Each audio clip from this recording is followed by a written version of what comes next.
सभी मसीह भाई बहन आप सबको जय मसीह। आज मैं आप सबके सामने एक मैसेज लेके आई हूँ जो कि प्रॉफिट विजेंदर सिंह के बारे में आज मैं आप सबको कुछ बताना चाहती हूँ, जिससे सुनते ही आपके जीवन में परिवर्तन, आप दोष लगाने वाले नहीं परंतु हौसला देने वाले बनोगे मसीह यीशु के नाम से। आइए हम वीडियो को शुरू करते हैं। प्रोफिट जी एक भविष्यवक्ता हैं, एक खुदा के दास हैं, एक खुदा के नबी हैं। हम उनके बारे में ना बोले।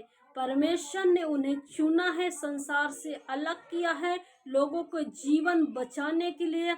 आज बहुत से बहन बेटी के गर्भ बंद हुआ था और बहुत से लोग आंसुओं में थे, दुखों में थे, कष्टों में थे, अंधे थे, लूले थे, लंगड़े थे और बहरे थे। उनके द्वारा क्या किया, लोगों का जीवन परिवर्तन हुआ। लोग मसीह को जाने, एक लाइट के समान आज प्रॉफिट जी चमक रहे हैं। दुनिया में लोग उनके ऊपर उंगली उठा रहे हैं।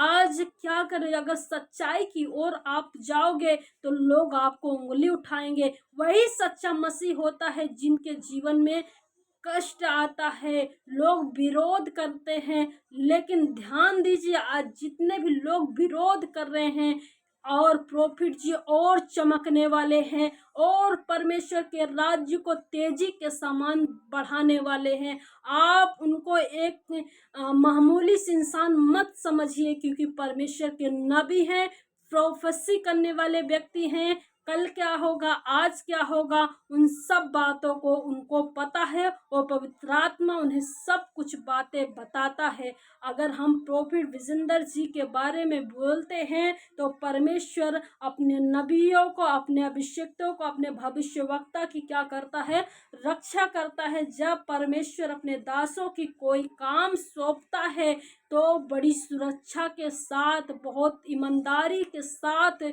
बहुत ही परमेश्वर के राज्य के बढ़ाने के साथ, उनके बल के साथ उन्हें सौंपता है। तो यह वचन उन लोगों के लिए है जो परमेश्वर के दास के बारे में बोलते हैं। ये वचन उनको एक चेतावनी दे रहा है कि परमेश्वर का दासों का विरोध ना करें। आइए हम देखते हैं वो कौन सा वचन है जिस वचन को हमें सुनना है और लोगों को भी सुनाना है। पहला इतिहास 16 अध्याय और उसका 22 आयत। मेरे अभिषिक्तों को मत छुओ और ना मेरे नबियों की हानि करो। मतलब परमेश्वर यहाँ बहुत बड़ी बात कर रहा है, मेरे अभिषिक्तों को मत छुए। छूने की बात परमेश्वर कर रहा, मत छुओ और ना मेरे नबियों की हानि करो। उनके बारे में सोचना भी मत, हानि करने के लिए, उनको गिराने के लिए, उनको इल्जाम दोष लगाने के लिए मत सोचना। परमेश्वर का वचन ऐसा करता है क्योंकि परमेश्वर के क्या है, आँख की पुतली है। परमेश्वर कहता है जो मेरे आँख की पुतली को छूता है, जो मेरे दास नबियों का, अभिषिक्तों का भला बुरा करता है, बोलता है, वो मेरी आँख की पुतली को छूता है। अगर आप आँख की पुतली को छू रहे हो तो परमेश्वर आपको कभी भी दंड देगा, कभी भी दे सकता है। मेरे प्रिय भाई बहन, हम उनके बारे में ना बोले। जैसा भी वो कर रहे हैं उनका न्याय परमेश्वर करेगा, और जैसा हम उनके बारे में बोल रहे हैं या कर रहे हैं, परमेश्वर हमारा न्याय करेगा। वो तेल बेच रहे हैं, पानी बेच रहे हैं, कुछ भी कर रहे हैं, हमें उनके बारे में कुछ भी नहीं बोलना है, बल्कि उनके लिए प्रार्थना करना है।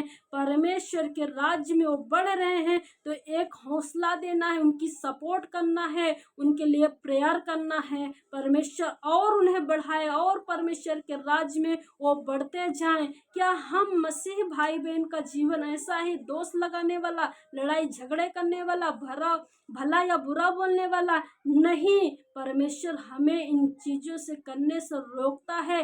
कैन और हाबिल को देखो, दोनों भाई लड़ रहे थे, परमेश्वर ने क्या उनके साथ किया। यदि आप ऐसा करोगे तो परमेश्वर कभी भी माफ नहीं करेगा, क्षमा नहीं करेगा। यदि आप मेल मिलाप के साथ चलोगे तो परमेश्वर का राज्य बढ़ेगा, परमेश्वर कितना आनंदित होगा, कितना खुश होगा, परमेश्वर आपके जीवन में कार्य करेगा। मेरे प्रिय भाई बहन, आप सच्चे मसीह हैं तो एक दूसरों का सपोर्ट करें। हम दूसरे के पास आने के बारे में, एक दूसरे के विरोध में ना बोले, एक दूसरे की मिनिस्ट्री के बारे में ना बोले। हमारा काम है प्रार्थना करना, परमेश्वर के राज्य को बढ़ाना, उसके किंगडम्स को बढ़ाना, परमेश्वर की महिमा करना। आज लोग क्या कहते हैं, वो तेल बेचते हैं, पानी बेचते हैं, पैसा लेते हैं। वो किस लिए लेते हैं? परमेश्वर के राज्य को बढ़ाने के लिए, परमेश्वर की तारीफ करने के लिए, परमेश्वर की बड़ाई करने के लिए, परमेश्वर की छोर तक गवाह बनाने के लिए वो क्या करते हैं? पैसा लेते हैं। क्यों लेते हैं? इसीलिए लेते हैं कि परमेश्वर के जो कार्य है वो रुके ना, परंतु बढ़ता जाए, किसी भी प्रकार से उनका काम ना रुके। आज बहुत से लोग उन पर दोष लगा रहे हैं, उनके साथ साथ चलने वाले उनको दोष लगा रहे हैं। क्यों लगा रहे हैं? क्योंकि वो नहीं जानते शैतान ने उनसे क्या किया, उनकी आंखों को बंद कर रखा है। वो क्या कर रहे हैं? अंधे हो चुके हैं। अंत के दिनों में ऐसा होगा कि भविष्यवक्ता उठ खड़े हो जाएंगे, प्रेरित उठ खड़ा हो जाएगा, एक दूसरे के विरोध में विरोध बोलेंगे। लेकिन उन बातों को हमें समझना है, पवित्र आत्मा से पूछना है। पवित्र आत्मा आपको बताएगा। क्या वो अंधे अंधे को मार्ग दिखा सकता? नहीं दिखा सकता है। हालेलुया। क्या वो आज लोग क्या करें, चंद पैसों के लिए गलत वीडियो बना दे रहे, गलत दोष लगा दे रहे हैं, गलत गलत अपमानित कर रहे हैं, उनको भला बुरा बोल रहे हैं। लड़कियां क्या कर रहे हैं, ऐसे ऐसे अपनी इज्जत का ख्याल नहीं कर पा रही हैं, ऐसे ऐसे प्रॉफिट जी के बारे में बोल रही हैं। वो इतना दीन और नम्र व्यक्ति हैं। मैं अपने आंखों से उन्हें देखती हूँ, कितना उनके जीवन से, उनके चेहरों से लाइट चमकती है। क्या है? प्रभु के दास हैं, प्रभु के नबी हैं। क्या हमें ऐसा दोष लगाना चाहिए? नहीं लगाना चाहिए। यदि आप मसीह हैं तो उनके लिए प्रार्थना करें, उनके फैमिली के लिए, उनकी मिनिस्ट्री के लिए, उनके लिए प्रभु और बल दे, और सामर्थ्य दे, और अभिषेक दे। जैसे पतरस के द्वारा जब पतरस चलता था, परछाई से लोग चंगे हो जाते थे, बीमारियां, बड़ी बड़ी बीमारियां निकलती थी। उसी प्रकार से प्रॉफिट जी के परछाई से बड़े अद्भुत काम हो, मुर्दे भी जिंदे हो, बड़े बड़े काम हो, उनकी मिनिस्ट्री पृथ्वी के छोर तक फैल जाए। ऐसी हमें प्रार्थना करनी चाहिए। हमें दोष नहीं लगाना, हमें किसी के बारे में भला बुरा कुछ भी कमेंट नहीं करना है, क्योंकि परमेश्वर जानता, हर एक बातों को जानता है। वो घुटना टेकते हैं, रात दिन प्रार्थना करते हैं, 40-40 दिन के लिए उपवास रखते हैं। क्या यही करने के लिए? क्या बुराई करने के लिए? आपके लिए रोते हैं, आपके लिए प्रार्थना करते हैं, अपनी सेहत का कोई ध्यान नहीं देते हैं? क्या यही कार्य करने के लिए?